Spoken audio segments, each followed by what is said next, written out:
ಇಬ್ರು ವ್ಯಕ್ತಿಗಳು ಒಂದೇ ಕೋಣೆ ಒಳಗ ಕುತ್ಕೊಂಡಿರ್ಬೋದು, ಒಂದೇ ಕೆಲಸನ ಮಾಡ್ತಿರ್ಬೋದು. ಆದ್ರ ಒಬ್ಬಂಗ ಕೆಲಸ ಮಾಡ್ತಾ ಮಾಡ್ತಾ ಸುಸ್ತಾದಂಗ ಅನಸ್ತದ. ಇನ್ನೊಬ್ಬ ಆ ಕೆಲಸದಾಗ ಸಂಪೂರ್ಣವಾಗಿ ಮಗ್ನ ಆಗಿರ್ತಾನ. ಕೆಲಸ ಒಂದ, ಅನುಭವ ಬೇರೆ ಬೇರೆ. ಒಬ್ಬ ಹಗಲೆಲ್ಲ ಟೈಮ್ ನೋಡ್ತಿರ್ತಾನ, ಇನ್ನೊಬ್ಬಗ ಸಮಯದ ಅರಿವಿನೇ ಇರುವುದಿಲ್ಲ. ಈ ವ್ಯತ್ಯಾಸ ಬುದ್ಧಿವಂತಿಕೆಗೆ ಸಂಬಂಧಿಸಿದ್ದಲ್ಲ, ಇದು ಪ್ರತಿಭೆಗೆ ಸಂಬಂಧಿಸಿದ್ದಲ್ಲ, ಇದು ಒಂದು ಮಾನಸಿಕ ಸ್ಥಿತಿಗೆ ಸಂಬಂಧಿಸಿದ್ದು. ನಿಮ್ಮ ಮನಸ್ಸನ್ನ ಸಂಪೂರ್ಣವಾಗಿ ತೊಡಗಿಸಿರುವಂಗ ಮಾಡುವಂಗ, ಏಕಾಗ್ರತೆಯನ್ನ ಬೇರೆಲ್ಲೂ ಹೋಗದೇ ಇರುವಂಗ ಮಾಡುವಂಗ ಮಾಡೋ ಕೆಲಸ ಏನ್ ಸಂತೋಷ ನೀಡ್ತದಲ್ಲ, ಈ ಸ್ಥಿತಿಯನ್ನ ಫ್ಲೋ ಥಿಯರಿ ಅಂತ ಕರೀತಾರ. ಇವತ್ತಿನ ವಿಡಿಯೋ ಫ್ಲೋ ಥಿಯರಿ ಬಗ್ಗೆ. ನೀವು ನಮ್ಮ ಚಾನೆಲ್ ಅನ್ನ ಇನ್ನೂ ಸಬ್ಸ್ಕ್ರೈಬ್ ಮಾಡದೇ ಇದ್ರ ಈಗಲೇ ಸಬ್ಸ್ಕ್ರೈಬ್ ಮಾಡ್ರಿ. ಫ್ಲೋ ಥಿಯರಿಯನ್ನ 1970ರ ದಶಕದ ಒಳಗ ಮಿಹಲಿ ಸೆಂಟ್ಮಿಹಾಲಿ ಅನ್ನೋರು ಡೆವಲಪ್ ಮಾಡ್ತಾರ. ಅವರು ವೃತ್ತಿ ಜೀವನದ ಬಗ್ಗೆ ಅಧ್ಯಯನ ಮಾಡ್ತಿರ್ಲಿಲ್ಲ, ಆದ್ರೆ ಯಾವ ವೃತ್ತಿ ಜೀವನ ಒಳಗ ಇರ್ತಾರ ಆ ಮನುಷ್ಯರ ಅನುಭವಗಳ ಬಗ್ಗೆ ಅಧ್ಯಯನ ಮಾಡ್ತಾ ಇರ್ತಾರ. ಯುರೋಪ್ ಒಳಗ ಯುದ್ಧ ಆದ್ಮೇಲೆ ಅವ್ರಿಗೊಂದು ಪ್ರಶ್ನೆ ಕಾಡ್ತದ, ಜೀವನವನ್ನ ಅರ್ಥಪೂರ್ಣ ಮಾಡುವುದು ಯಾವುದು ಅಂತೇಳಿ. ಜೀವನದಲ್ಲಿರೋ ಒತ್ತಡ, ಆತಂಕ ಅಥವಾ ಸಮಸ್ಯೆ ಮೇಲೆ ಗಮನ ಹರಿಸೋಕ್ಕಿಂತ ಜನ ತಾವು ಸಂಪೂರ್ಣವಾಗಿ ಜೀವಂತರಾಗಿದ್ದೀವಿ ಅಂತ ಭಾವಿಸೋ ಕ್ಷಣಗಳ ಮೇಲೆ ಇವರು ಗಮನ ಹರಿಸ್ತಾರ.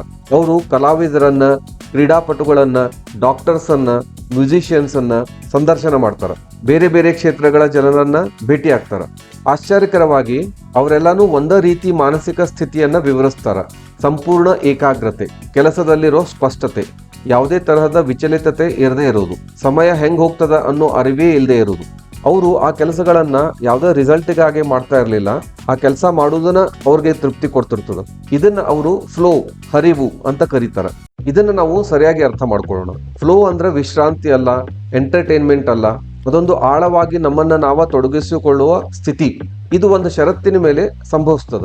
ನಿಮ್ಮ ಕೌಶಲ್ಯ ಮತ್ತು ಕೆಲಸದ ಸವಾಲಿನ ಮಟ್ಟ ಸಮತೋಲನದಾಗಿದ್ದಾಗ, ಅಂದ್ರೆ ಸ್ಕಿಲ್ ಲೆವೆಲ್ ಆಮೇಲೆ challenge in the work balance ಇದ್ದಾಗ. ಕೆಲಸ ಬಹಳ ಈಸಿ ಇದ್ರೆ ನಿಮ್ಮ ಮನಸ್ಸು ಬಹಳ ಲಘು ಆಸಕ್ತಿ ಕಳ್ಕೊಳ್ತದೆ. ಕೆಲಸ ಬಹಳ ಡಿಫಿಕಲ್ಟ್ ಇದ್ದಾಗನು ನಿಮ್ಮ ಮನಸ್ಸು ಅದನ್ನ ವಿರೋಧ ಮಾಡ್ತದೆ. ಆದ್ರೆ ಕೆಲಸದ ಸವಾಲು ನಿಮ್ಮ ಸಾಮರ್ಥ್ಯದ ತಕ್ಕಂತೆ ಇದ್ದಾಗ ನೀವೊಂದು ಬೇರೆನ ಸ್ಥಿತಿ ತಲುಪ್ತೀರಿ. ಸಹಜವಾಗಿಯೇ ಏಕಾಗ್ರತೆಯನ್ನ ಹೊಂದ್ತೀರಿ, ಹೆಚ್ಚಿನ ಸಮಯ ಕೆಲಸ ಮಾಡ್ತೀರಿ, ನಿಮ್ಮನ್ನ ನೀವು ಒತ್ತಾಯಿಸಿಕೊಳ್ಳೋದನ್ನ ಪ್ರೋಗ್ರೆಸ್ ಹೊಂದ್ತೀರಿ. ಇದನ್ನ ಫ್ಲೋ ಝೋನ್ ಅಂತ ಕರೀತಾರ. ಈ ಸ್ಥಿತಿಯನ್ನ ಬೆಂಬಲಿಸೋ ಇನ್ನೂ ಕೆಲವು ಅಂಶಗಳವ. ನೀವೇನ್ ಮಾಡ್ಲಿಕ್ಕೆ ಪ್ರಯತ್ನ ಪಡ್ತಿದ್ದೀರಿ ಅಂತ ಅನ್ನೋದು ನಿಮಗೆ ನಿಖರವಾಗಿ ತಿಳಿದಿರ್ತದ. ನೀವು ತಕ್ಷಣದ ಫಲಿತಾಂಶವನ್ನ ಅಲ್ಲೇ ನೋಡಬಹುದು. ನೀವು ಡಿಸ್ಟ್ರಾಕ್ಟ್ ಆಗಿರುವುದಿಲ್ಲ. ಕೆಲಸವನ್ನ ನಿಭಾಯಿಸೋ ಸಾಮರ್ಥ್ಯ ನನಗದ ಅಂತ ಹೇಳಿ ನಿಮ್ಗೆ ಅನಿಸ್ತಿರ್ತದ. ಇವೆಲ್ಲ ಒಂದಾದಾಗ ನಿಮ್ಮ ಮನಸ್ಸು ಆ ಕೆಲಸದೊಳಗ ಮಗ್ನ ಆಗ್ತದ. ಇಲ್ಲೇ ಇದು ಇಂಪಾರ್ಟೆಂಟ್ ಆಗ್ತದ. ಹೆಚ್ಚಿನ ಜನರು ಹೊರಗಿನ ಅಂಶಗಳ ಆಧಾರದ ಮೇಲೆ ವೃತ್ತಿಯನ್ನ ಆರಿಸ್ಕೊಳ್ತಾರ. ಸಂಬಳ ಬೇಕು, ಸ್ಟೇಟಸ್ ಬೇಕು, ಸ್ಟೆಬಿಲಿಟಿ ಬೇಕು. ಆದ್ರೆ ಕೆಲವು ಜನಗಳು ಈ ಕೆಲಸ ನನ್ನನ್ನು ದೀರ್ಘಕಾಲದವರೆಗೆ ತೊಡಗಿಸ್ಕೊಳ್ಳೋಂಗ ಮಾಡ್ತದೇನೋ ಅಂತ ಕ್ವಶನ್ ಮಾಡ್ತಾರ. ಯಾಕಂದ್ರೆ ತೊಡಗಿಸಿಕೊಳ್ಳುವಿಕೆ ಅನ್ನೋದು ಆರಂಭದಾಗ ಕಾಣುದಿಲ್ಲ, ಆದ್ರೆ ಕಾಲಾನಂತರ ಒಳಗ ಅದ ಎಲ್ಲ ಆಗ್ತದ. ಅದ ಫ್ಲೋ. ಈ ಫ್ಲೋ ಇಲ್ಲದೆ ಇದ್ದಾಗ ಏನಾಗ್ತದ, ಕೆಲಸ ಭಾರ ಅನಿಸ್ಲಿಕ್ಕೆ ಸ್ಟಾರ್ಟ್ ಆಗ್ತದ, ಪ್ರಯತ್ನ ಬಲವಂತವಾಗಿ ಅನಿಸ್ತದ, ಕನ್ಸಿಸ್ಟೆನ್ಸಿನ ಕಾಪಾಡ್ಕೊಳ್ಳಿಕ್ಕೆ ಕಷ್ಟ ಆಗ್ತದ. ಹಂಗಾಗಿ ನೀವು ಪ್ರೇರಣೆಗಾಗಿ, ಮೋಟಿವೇಶನ್ಗಾಗಿ ಪರದಾಡ್ತೀರಿ. ಆದ್ರೆ ಆ ಪ್ರೇರಣೆಯನ್ನ ಯಾವಾಗ್ಲೂ ನಂಬಲಿಕ್ಕೆ ಸಾಧ್ಯ ಇಲ್ಲ. ಇದನ್ನ ನೀವು ತಮ್ಮ ಕೆಲಸದೊಳಗ ಫ್ಲೋ ಅನುಭವಿಸುವ ವ್ಯಕ್ತಿ ಜೊತೆಗೆ ಹೋಲಿಸಿ ನೋಡ್ರಿ. ಅವ್ರಿಗೆ ಯಾವ್ದೋ ರಿಮೈಂಡರ್ ಬೇಕಾಗಿರುವುದಿಲ್ಲ, ಯಾವ್ದೋ ಪ್ರೆಷರ್ ಇರುವುದಿಲ್ಲ. ಆ ಕೆಲಸನ ಅವರನ್ನ ತನ್ನ ಹತ್ರ ಎಳ್ಕೋತದ. ಹಂಗಾಗಿ ಅವರು ಹೆಚ್ಚಿನ ಸಮಯ ಕೆಲಸ ಮಾಡೋದ್ರ ಮೂಲಕ ಕಳೀತಾರ. ಅವ್ರು ಜಾಸ್ತಿ ಪ್ರಾಕ್ಟೀಸ್ ಮಾಡ್ತಾರ, ಹಂಗ ಜಾಸ್ತಿ ಇಂಪ್ರೂವ್ನು ಆಗ್ತಾರ. ಅದಕ್ಕೆ ಕಾರಣ ಅವರು ಶಿಸ್ತುಬದ್ಧರಿದ್ದಾರಂತಲ್ಲ, ಆದ್ರೆ ತಮ್ಮನ್ ತಾವ ಅವರು ಕೆಲಸದಾಗ ತೊಡಗಿಸ್ಕೊಂಡಿರ್ತಾರ ಅಂತ ಹೇಳಿ. ಇದು ಒಂದು ಕಂಪೌಂಡಿಂಗ್ ಇಫೆಕ್ಟ್, ಧನಾತ್ಮಕ ಪರಿಣಾಮವನ್ನ ಬೀರ್ತದೆ. ತಿಂಗಳುಗಳು, ವರ್ಷಗಳು ಕಳೆದಂಗ ಈ ವ್ಯತ್ಯಾಸ ಎದ್ದು ಕಾಣಿಸ್ಲಿಕ್ಕೆ ಸ್ಟಾರ್ಟ್ ಆಗ್ತದೆ. ಒಬ್ಬ ವ್ಯಕ್ತಿ ನಿರಂತರವಾಗಿ ಕಷ್ಟಪಡ್ತಿರ್ತಾನ, ಇನ್ನೊಬ್ಬ ವ್ಯಕ್ತಿ ಅಷ್ಟ ಸಹಜವಾಗಿ ಆ ಕೆಲಸದೊಳಗ ಪರಿಣಿತಿ ಹೊಂದ್ತಾನ. ಈಗ ಇನ್ನೊಂದು ಹಂತವನ್ನ ಆಳವಾಗಿ ನೋಡೋಣ. ಫ್ಲೋ ಅನ್ನೋದು ಬರೀ ಹುದ್ದೆ ಹೆಸರಿಗೆ ಸಂಬಂಧಿಸಿದ್ದಲ್ಲ, ಅದು ನೀವು ಕೆಲಸದ ಜೊತೆಗೆ ಹೆಂಗ ಸ್ಪಂದಿಸ್ತೀರಿ ಅನ್ನೋದಕ್ಕೆ ಸಂಬಂಧಪಟ್ಟಿದ್ದು. ಒಂದೇ ಪೊಸಿಷನ್ ಆಗಿರೋ ಇಬ್ರು ವ್ಯಕ್ತಿಗಳು ಬೇರೆ ಬೇರೆ ಅನುಭವವನ್ನ ಹೊಂದಿರಬಹುದು. ಯಾಕಂದ್ರೆ ಒಬ್ಬ ತನಗ ಸರಿಯಾದ ಸವಾಲುಗಳನ್ನ ಕಂಡುಕೊಳ್ತಾನ, ಇನ್ನೊಬ್ಬನಿಗೆ ಅದು ಸಾಧ್ಯ ಆಗುದಿಲ್ಲ. ಹಂಗಾಗಿ ಇಲ್ಲಿ ಮುಖ್ಯ ಆದದ್ದು ವೃತ್ತಿ ಅಲ್ಲ, ಅದು ನಿಮ್ಮ ಮತ್ತು ನಿಮ್ಮ ಕೆಲಸದ ನಡುವಿನ ಹೊಂದಾಣಿಕೆ. ಇದು ನೇರವಾದ ಪರಿಣಾಮವನ್ನು ಹೊಂದಿದೆ. ನೀವು ಬರೀ ಯೋಚನೆ ಮಾಡೋದ್ರಿಂದ ಫ್ಲೋ ಅನ್ನ ಊಹಿಸ್ಲಿಕ್ಕೆ ಸಾಧ್ಯ ಆಗುದಿಲ್ಲ. ಈ ವೃತ್ತಿ ನನಗೆ ಸರಿ ಹೊಂದಬಹುದು ಅಂತ ಹೇಳಿ ನೀವು ಯೋಚನೆ ಮಾಡಿದ್ರೆ, ಅನಲೈಸ್ ಮಾಡಿದ್ರೆ ಅದು ಹೊಂದದೇ ಇರಬಹುದು. ಯಾಕಂದ್ರೆ ಫ್ಲೋ ಅನ್ನೋದು ಬರೀ ಒಂದು ಆಲೋಚನೆ ಅಲ್ಲ, ಒಂದು ಅನುಭವ. ಅದನ್ನ ಅನುಭವಿಸ್ಬೇಕು ಅಂತಂದ್ರೆ ನೀವು ಪ್ರಯೋಗ ಮಾಡಬೇಕು, ಬೇರೆ ಬೇರೆ ವಿಷಯಗಳನ್ನ ಪ್ರಯತ್ನ ಮಾಡಬೇಕು. ಅದನ್ನ ಮಾಡ್ಬೇಕಾದ್ರೆ ನಿಮ್ಮ ಪ್ರತಿಕ್ರಿಯೆಗಳನ್ನ ನೀವೇ ಗಮನಿಸಬೇಕು.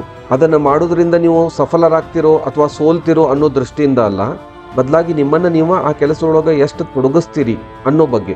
ಕೆಲಸ ಮಾಡ್ತಾ ಮಾಡ್ತಾ ನೀವು ಯಾವಾಗ ಸಮಯದ ಅರಿವನ್ನ ಕಳೆದುಕೊಳ್ತೀರಿ, ನಿಮ್ಗೆ ಯಾರು ಫೋರ್ಸ್ ಮಾಡಲಾರ್ದ ಜಾಸ್ತಿ ಟೈಮು ಯಾವ ಕೆಲಸ ಮಾಡ್ತೀರಿ, ನಿಮ್ಮ ಏಕಾಗ್ರತೆ ಯಾವಾಗ ಸ್ಥಿರವಾಗಿತ್ತು, ಇವೆಲ್ಲ ನಿಮ್ಗೆ ಸಿಗೋ ಸಂಕೇತಗಳು. ನೀವು ಕೆಲಸ ಮಾಡ್ತಾ ಮಾಡ್ತಾ ಈ ಸಿಗ್ನಲ್ಗಳನ್ನ ಗಮನಿಸಿದಾಗ ಈ ಸಿಗ್ನಲ್ಗಳು ಬೇರೆದವರ ಸಜೆಷನ್ ಅಥವಾ ಕಂಪ್ಯಾರಿಸನ್ಗಿಂತ ಜಾಸ್ತಿ ನಂಬಲರ್ಹ ಆಗ್ಯಾವ. ಇದನ್ನ ಪರ್ಯಾಯ ವೃತ್ತಿಗಳಿಗೆ ಹೋಲಿಸಿ ನೋಡೋಣ. ಸಾಕಷ್ಟು ಅನ್ಕನ್ವೆನ್ಷನಲ್ ಪಾತ್ ಇರ್ತಾವ, ಸಾಂಪ್ರದಾಯಿಕ ಹಾದಿಗಳು. ಅಲ್ಲಿ ದೀರ್ಘಕಾಲದ ಸ್ವಯಂ ಪ್ರಯತ್ನದ ಅಗತ್ಯ ಇರ್ತದ. ಅಲ್ಲಿ ಯಾವುದೇ ಡೆಡ್ಲೈನ್ ಇರುವುದಿಲ್ಲ, ಹೊರಗಿನ ಪ್ರೆಷರ್ ಇರುವುದಿಲ್ಲ, ಒಂದು ಫಿಕ್ಸ್ಡ್ ಸ್ಟ್ರಕ್ಚರ್ ಅಂತ ಇರುವುದಿಲ್ಲ. ಅಂಥ ವಾತಾವರಣ ಒಳಗ ನಿಮ್ಮ ಪ್ರಯತ್ನವನ್ನ ಮುಂದುವರಿಸಲಿಕ್ಕೆ ಸಹಾಯ ಮಾಡುವುದು ಒಂದೇ ಒಂದು ವಿಷಯ, ಅದು ಫ್ಲೋ. ನೀವು ಆ ಫ್ಲೋ ಅನ್ನ ಅನುಭವಿಸಿದ್ರೆ ಮುಂದುವರಿತೀರಿ, ಇಲ್ಲದೆ ಇದ್ರೆ ಅಲ್ಲಿಗೆ ನಿಲ್ಲಿಸ್ತೀರಿ. ಯಾವ ವೃತ್ತಿ ನನಗ ಉತ್ತಮ ಅಂತ ಕೇಳೋ ಬದಲು ಯಾವ ರೀತಿ ಕೆಲಸದೊಳಗ ನನ್ನ ಏಕಾಗ್ರತೆ ಸಹಜವಾಗಿ ಉಳಿತದ ಅನ್ನೋದನ್ನ ಕೇಳ್ರಿ. ಯಾಕಂದ್ರೆ ನಿರಂತರ ಏಕಾಗ್ರತೆನ ಬೆಳವಣಿಗೆಯ ಅಡಿಪಾಯ. ಮತ್ತ ಈ ಬೆಳವಣಿಗೆ ಹೊಸ ಹೊಸ ಅವಕಾಶಗಳನ್ನ ಸೃಷ್ಟಿ ಮಾಡ್ತದೆ. ಕೊನೆಯದಾಗಿ ಹೇಳ್ಬೇಕಂದ್ರ ಹೆಚ್ಚಿನ ಜನರು ಸರಿಯಾದ ದಾರಿಗಳಿಗಾಗಿ ಹುಡುಕಾಡ್ತಾರ. ಆದ್ರೆ ದಾರಿಗಳು ಬದಲಾಗ್ತವ, ಉದ್ಯಮಗಳು, ಅವಕಾಶಗಳು ಬದಲಾಗ್ತವ. ನಿಮ್ ಜೊತೆ ಯಾವಾಗ್ಲೂ ಸ್ಥಿರವಾಗಿ ಉಳಿಯೋದು ಒಂದ, ನೀವು ಆ ಕೆಲಸವನ್ನ ಹೆಂಗ ಅನುಭವಿಸ್ತೀರಿ ಅನ್ನೋದು. ಕೆಲಸ ನಿಮ್ಮನ್ನ ದಣಿಯೋಂಗ ಮಾಡ್ತಿದ್ರ ನೀವು ಯಾವ ಕ್ಷೇತ್ರದಾಗಿದ್ರು ಸ್ಟ್ರಗಲ್ ಮಾಡ್ತೀರಿ. ಕೆಲಸ ನಿಮ್ಮನ್ನ ತೊಡಗಿಸಿಕೊಳ್ಳುವಂಗ ಮಾಡಿದ್ರ ನೀವು ಎಲ್ಲಿಂದ ಶುರು ಮಾಡಿದ್ರು ಪ್ರಗತಿ ಸಾಧಿಸ್ತೀರಿ. ಅದಕ್ಕಾಗಿ ನಿಜವಾದ ಪ್ರಶ್ನೆ ನಾನೇನ್ ಆಗ್ಬೇಕು ಅಂತಲ್ಲ, ನನ್ನ ಮನಸ್ಸು ಇಷ್ಟಪಟ್ಟು ಎಲ್ಲಿ ನೆಲೆಸ್ತದ ಅನ್ನೋದು. ಯಾಕಂದ್ರೆ ಅದು ಬರೀ ಇಷ್ಟ ಕಷ್ಟದ ವಿಷಯ ಅಲ್ಲ, ಅದು ನಿಮ್ಮ ಸಾಮರ್ಥ್ಯ. ಸೊ ಹಿಂಗಾಗಿ ನೀವು ಅಲ್ಟರ್ನೇಟಿವ್ ಕರಿಯರ್ಗಳ ಬಗ್ಗೆ ಯೋಚಿಸ್ತಾ ಇದ್ರ ಎಂಥ ಕೆಲಸಗಳನ್ನ ನೀವು ಆಯ್ಕೆ ಮಾಡ್ಕೋಬೇಕು ಅಂತಂದ್ರ ಆ ಕೆಲಸ ಮಾಡ್ತಾ ಮಾಡ್ತಾ ನೀವು ಯಾವಾಗ್ಲೂ ದಣಿಬಾರ್ದು. ನಿಮ್ಮನ್ನ ನೀವು ಆ ಕೆಲಸ ಒಳಗ ನಿರಂತರವಾಗಿ ತೊಡಗಿಸ್ಕೊಳ್ಬೇಕು. ಆಮೇಲೆ ಫಲಿತಾಂಶವನ್ನ ಸಮಯಕ್ಕೆ ಬಿಟ್ಬಿಡ್ಬೇಕು. ನೀವೆಷ್ಟು ನಿಮ್ಮನ್ನ ನೀವು ಕೆಲಸದೊಳಗ ತೊಡಗಿಸ್ಕೊಳ್ತಿರೋ ಅಷ್ಟ ಸಫಲತೆ ನಿಮಗೆ ಆ ಕೆಲಸದೊಳಗ ಸಿಗ್ತದೆ. ಈ ವಿಡಿಯೋ ಇಷ್ಟ ಆದ್ರೆ ಲೈಕ್ ಮಾಡ್ರಿ, ಬೇರೆದವ್ರ ಜೊತೆಗೂ ಹಂಚ್ಕೊಳ್ರಿ. ಇಂಥ ವಿಡಿಯೋಗಳನ್ನ ನೋಡ್ತಾ ಇರ್ಲಿಕ್ಕೆ ನಮ್ಮ ಚಾನೆಲ್ ಅನ್ನ ಸಬ್ಸ್ಕ್ರೈಬ್ ಮಾಡ್ರಿ. ಜೈ ಹಿಂದ್, ಜೈ ಕರ್ನಾಟಕ.